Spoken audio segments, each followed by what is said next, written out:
Next up, we're gonna shift from the political over to the educational, and for that, I'm going to invite on Michelle Caluag.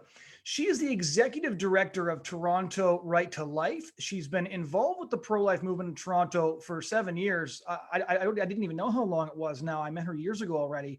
Before joining TRTL, she served as the president of the Pro Life Club at the University of Toronto, where she obtained her Bachelor of Sciences degree. Realizing the need for more people to save lives, she decided to work full time in the movement after graduating in 2016. Since then, she has made it a priority to stand up for preborn children and their mothers. So, joining us to talk about how to change hearts and minds on abortion, welcome, Michelle. Thanks, Jonathan. And thanks to everyone who's watching this live stream right now. I'm very glad that you can join us today. I first learned about the status quo of abortion in Canada when I was in grade 12, when I attended my very first March for Life in Ottawa. I've always been pro-life, but I did not know until grade 12 how big of a problem abortion is, and how the majority of our culture accepts abortion and even celebrates it. Realizing this reality, I felt compelled to do something about this issue, but at the same time, I felt overwhelmed and even hopeless. I was not sure if change was possible. As I got more involved with the Pro Life Club at the University of Toronto and with Toronto Right to Life while I was a student, I realized that in order to change our country, we need to start reaching and changing our own communities. And so I am excited to be able to share with you how we play an important role in changing our culture locally. Now, Micah Rosendahl mentioned earlier the importance of sharing the evidence of what abortion does to preborn children, how it's important that we provide compelling evidence and clear reasons to change the culture. And so I'm excited to share with you how our team is implementing the End the Killing strategy to change hearts and minds and the incredible results that we are seeing. Our team is sharing the truth of abortion to everyone here in Toronto. And with the primary goal in mind of reaching everyone in Toronto with a pro-life message, our team is running activism and giving presentations to churches, to high schools, on campuses, on the busy streets of downtown Toronto. And we're doing that regularly and persistently, even in the face of opposition and hostility, in order to make sure that the abortion issue is impossible to ignore, and to show our culture the gravity of the injustice of abortion, and to also show our culture that we are serious about making abortion unthinkable in our lifetime. Just this past year, our team put in about 200 hours of doing activism across the city in order to change hearts and minds. And I want to share with you a conversation I had last year to show how we're presenting the evidence and how we're using the human rights argument to change minds on the issue of abortion. I was doing activism in North York area here in Toronto last year, and I reached out to a young woman and asked her what she thought about abortion. She said that she was neutral and never thought about the issue before. I then asked her the human rights argument. I said, "Do you believe in human rights?" And then she said, "Yes." And then I asked her again, "Who gets human rights?" And then she said, "I guess everyone." I said, "Yeah, you're right. All human beings should get human rights." Then I followed up by asking, if two human beings reproduce, what species will their offspring be? And then she thought for a moment and said, "Well, I guess humans." And I said, if you and I agree that all human beings deserve human rights, and we understand from science that human parents have human offsprings, doesn't it logically follow that abortion is a serious human rights violation?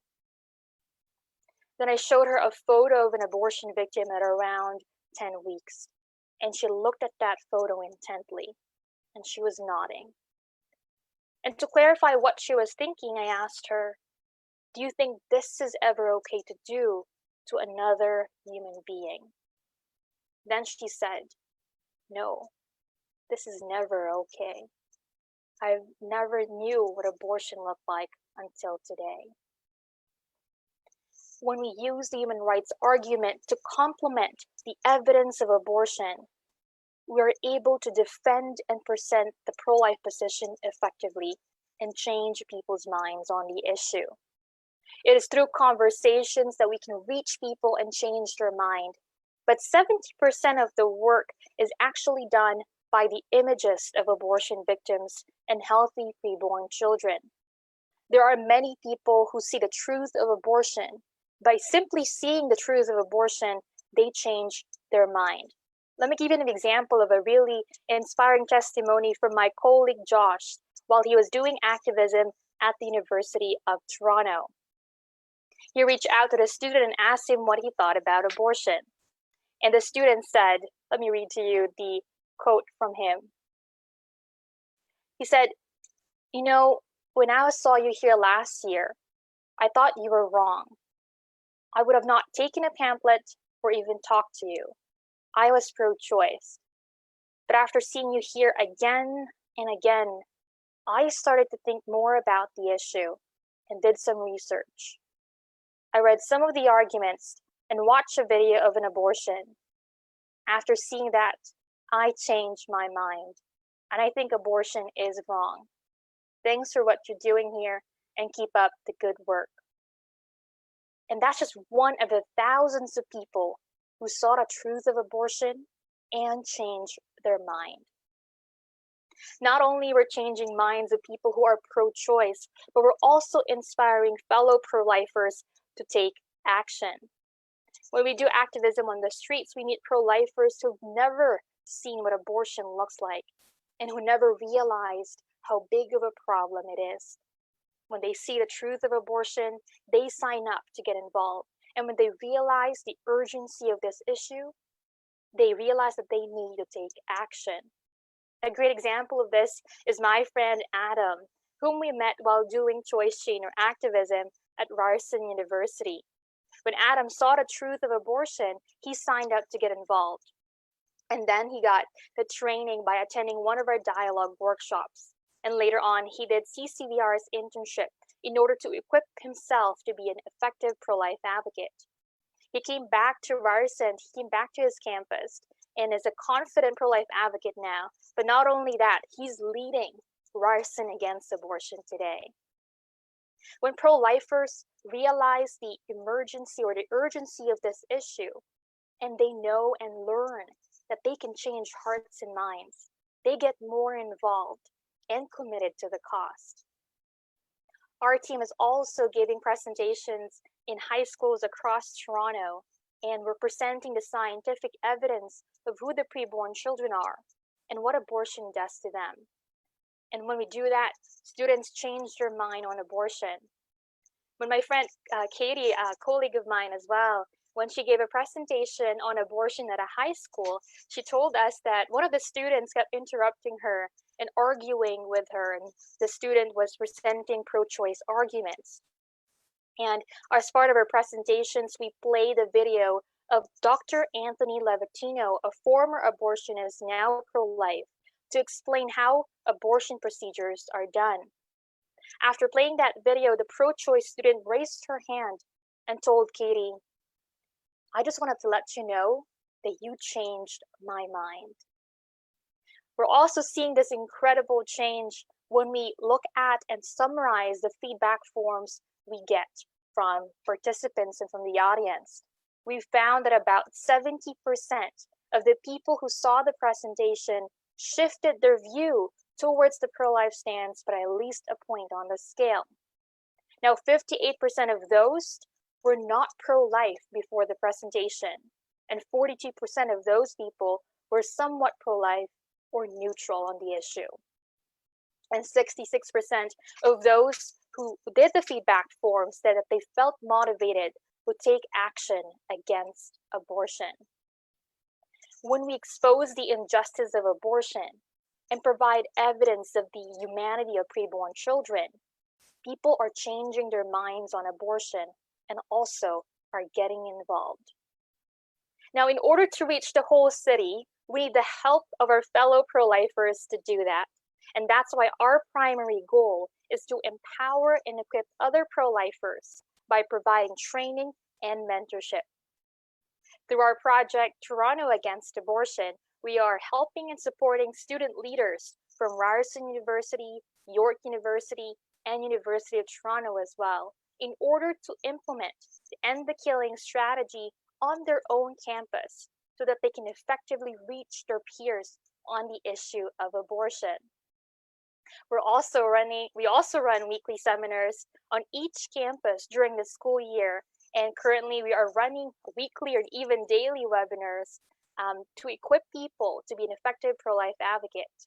If you are interested in learning more on how you can have effective conversations on abortion while being home, please go to endthekilling.ca/blog post in order to register for these webinars. These are free and available for anyone. We also host monthly and one-on-one dialogue trainings for anyone who's interested in equipping themselves to be a great advocate, but also if you're interested in participating and doing activism with us. Now, during March Week, we run the Pro-Life Week of Action with CCVR to train high school students and give them an opportunity, a hands-on experience to change hearts and minds.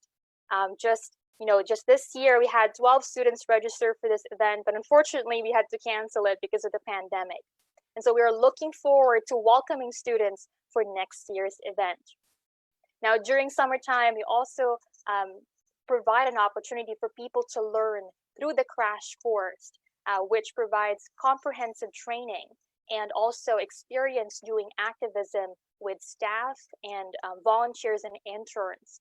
Last year, we had about 43 participants from different age groups who came from all over Ontario in order to learn how to be an effective pro-life advocate.